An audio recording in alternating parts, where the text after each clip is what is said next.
Okay. Yeah, terrible.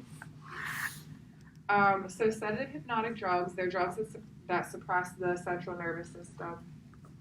They're primarily used to treat anxiety and insomnia. You'll hear anti-anxiety agents or anxiolytics. It's used interchangeably. Um, and most of the time, the distinction between anti-anxiety and hypnotic drugs, you can use one drug for both, but it's basically depending on what dose you're giving for the patient. Um, so you can see one drug that is used for both. The drugs we're going to be talking about are benzodiazepines again, benzodiazepine-like drugs, and barbiturates. So the benzodiazepines are listed here that you'll commonly see. They're often first choice. They're also used for many other things like we've talked about, general anesthesia, seizure disorders, muscle spasms, anxiety, alcohol withdrawal. And again, we're going to talk about barbiturates in a little bit, but because like benzodiazepines, like I said, they're a they're a central nervous system depressant, but they do have a ceiling of how much they can depress the patient. So it'll make more sense when we talk about the barbiturates. So for the benzos, the mechanism of action, it just binds to receptors in the GABA receptor chloride channel complex. So it intensifies the effects of GABA. It's not a GABA agonist. So because it only intensifies it, there's a limit. So basically, like as far as CNS depression is, if your benzos are here, your barbiturates are like all the way up here. Your barbiturates don't have a ceiling for like how much they can depress the system.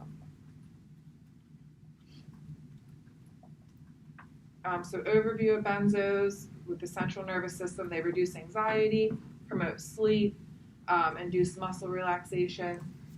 For cardiovascular, orally the medication doesn't really cause any side effects or have any effects, but with IV dosages, high or too much, you can have respiratory or you can have like profound hypotension and even go into cardiac arrest. So you want to be careful when giving that med.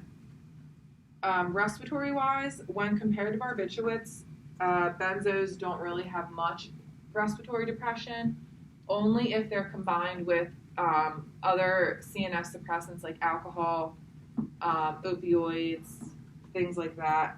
Also, if you have a prior respiratory issue like COPD or emphysema, then benzodiazepines could cause respiratory issues with that. Here's just a quick overview. Again, you can see the very many therapeutic uses for this drug. We've talked about a few of them. The pharmacokinetics, it comes in multiple different forms. It's lipid soluble, so readily crosses the blood-brain barrier. Its metabolites are pharmacologically active, which basically just means that when the drug is metabolized into the body, it's also modified into another form, which then continues to produce its effects on the body. So that's why, I don't know if you've heard or in clinical, with like benzodiazepines and these CNS depressants, we're very careful with like our elderly population and things like that because, you know, they're increased risk of falls, they can get confused from the benzodiazepines, and that's just because like it continues to work. So you want to use caution with that population. Time course of action, it differs depending on which one that you're prescribed. They all have different time courses of action.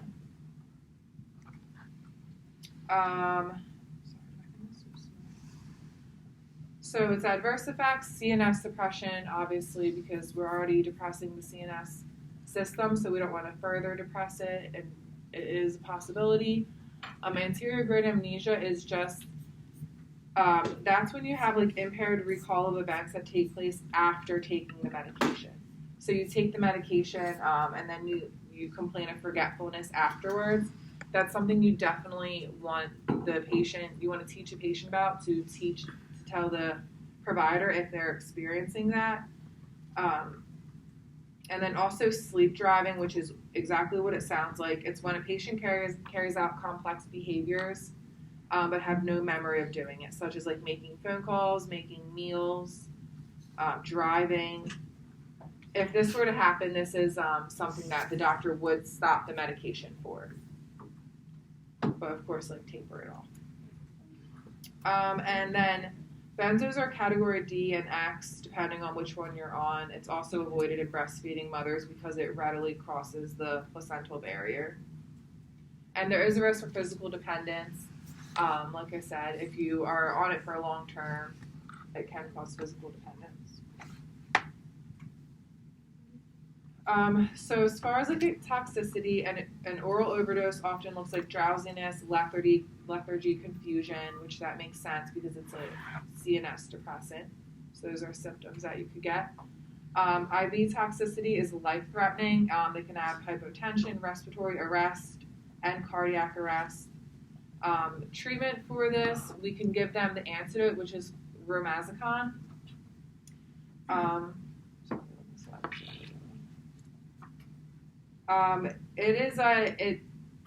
It helps with the sedative effects of the overdose, but doesn't help reverse the respiratory depression of the overdose. So you definitely want to do supportive care with these patients, making sure their airway is okay, making sure they're getting enough oxygen, and things like that.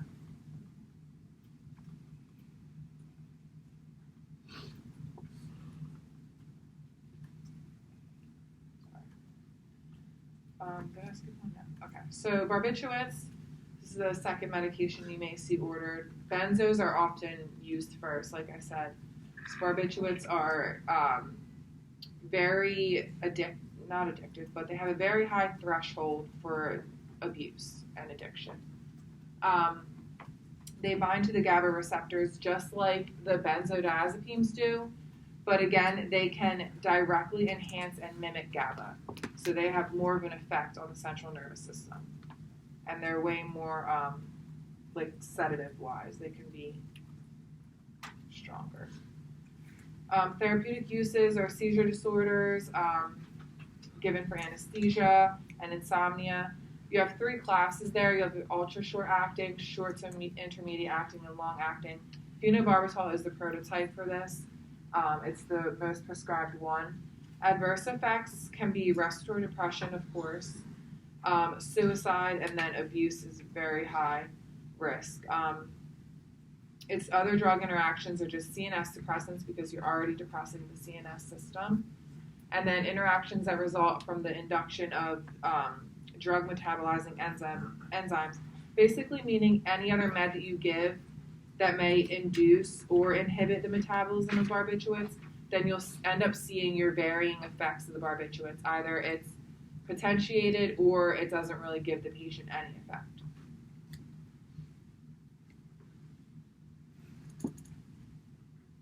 Acute toxicity, so there is no antidote for barbiturate overdose. It is a medical emergency and the patient will definitely be in ICU. It presents with respiratory depression, coma, pinpoint pupils, and treatment, again, will be, like we talked about on Tuesday, like charcoal treatment to try and get the medication out of the stomach and prevent as much systemic circulation as we can. Also, forced diuresing the patient, which basically the barbiturates are excreted in the urine, so we're forcing diuresis on the patient to force the barbiturates out of the system and out of the kidneys. But this is also like very difficult because you want to keep a really close eye on fluid status. You don't want to dehydrate the patient. You also need to keep an eye on their electrolytes with this too because of how much fluid is coming in and out of their body. Some of the barbiturates are more acidic, so you'll likely give the patient fluids that are like alkalytic, like bicarb for this. Also, as far as maintaining body heat, toxicity alters the hypothalamus, which helps regulate your body's temperature. So we'll have to keep an eye on that and treat that. And then supportive blood pressure.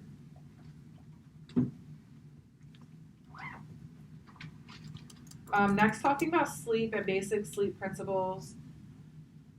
So you always want to talk to the patient first and find out, why they're not sleeping, why they're having insomnia, rather than just throwing medications at them. And also if we do prescribe medications, we want to, again, treat their side effects. So if they are having insomnia because of anxiety, we'll give it an anxiolytic. If they're having insomnia because of depression, we'll give them an antidepressant rather than just giving them like a sleep med. It's better to treat what's causing the lack of sleep. Also, for non-drug therapy, you want to just teach them about like avoiding caffeine in the evening, exercising, that helps get a good night's sleep, avoiding naps throughout the day, getting on like more of a like strict sleep schedule. Reading your textbook at night. Yeah. Drugs that we can use for insomnia. Again, benzodiazepines. Benzodiazepine-like drugs, which we're going to talk about 3 of them. All 3 of them are preferred for insomnia rather than they're not indicated for anxiety, the benzodiazepine-like drugs. And they're just like structurally different, but the mechanism of action is still the same. They still work on the GABA receptors. Also antihistamines, like your Benadryl and all of that. So your benzodiazepine-like drugs. First is Ambien. This is like one of the most common ones. You may have seen it. It works just like benzodiazepines do. It's most widely used hypnotic. It's usually used for short-term management of insomnia, but people have been on it long-term, and it doesn't appear to build up any tolerance or have any adverse effects for the patient. Daytime drowsiness and dizziness can occur, but it's only in 1 to 2% of patients. And then you can develop sleep-related complex behaviors, which is basically like doing normal activities that like you would do during the day, but you're sleeping. So like basically sleepwalking, but you do things like you could cook a meal, you can like get in your car and drive. It's like very unlikely to happen. It's a very small percentage, but it is like an adverse effect that can happen. I actually had a patient have a TBI. She had a brain injury because she was doing this, the sleep-related complex behaviors, and she got in a car accident. Wow. Yeah. I feel like that happened to me when I worked night shift, driving home. Did you guys ever drive somewhere and then you don't like, realize? Yeah. When I used to work night shift. Yeah. Next one is Sonata. This is a newer drug. It's used for short-term management of insomnia, but again, prolonged use doesn't appear to build any tolerance or cause any issues. Its side effects are headache, nausea, drowsiness, dizziness, myalgia, and abdominal pain. Lunesta is the third one. It's used for insomnia. No limitation on how long it can be used. Its most common adverse effect is bitter taste, and you can also have headache, dry mouth, dizziness. In your book, it talks briefly. I mean, it's not really anything pertinent, but when a medication is talked about, like, the first 2 we talked about, it said it's not indicated for long-term use. Really, that's just the manufacturer never did test on it long-term. This manufacturer for the Lunesta tested the medication for over a year, so that's why they're able to say, like, no limitation on how long it can be used. Whereas the other 2, it just means that they didn't study it long-term. I mean, just a little fact for the matter. And then non-drug therapy. So as far as like insomnia, cognitive behavioral therapy is always the most effective and safest treatment for chronic insomnia. So again, you always want to try and find out why the patient isn't sleeping and help them with that first rather than just pushing drugs on the problem. And in your book, there's a sleep hygiene practices page, 394, that has a lot of ideas, but basically like sleep restriction, no napping, controlling the bedroom, so only using the bedroom for sleep and sex helps. Education about like dimming lights, winding down 30 minutes prior to sleeping, no electronics, things like that. You want to teach all your patients those things. Have them try that before, just giving them a bunch of medication. These are just like your key points to review. Like the indications of the meds, the risks, the effects they can cause, definitely review like your teaching that you can provide to the patient about better sleeping. That's it.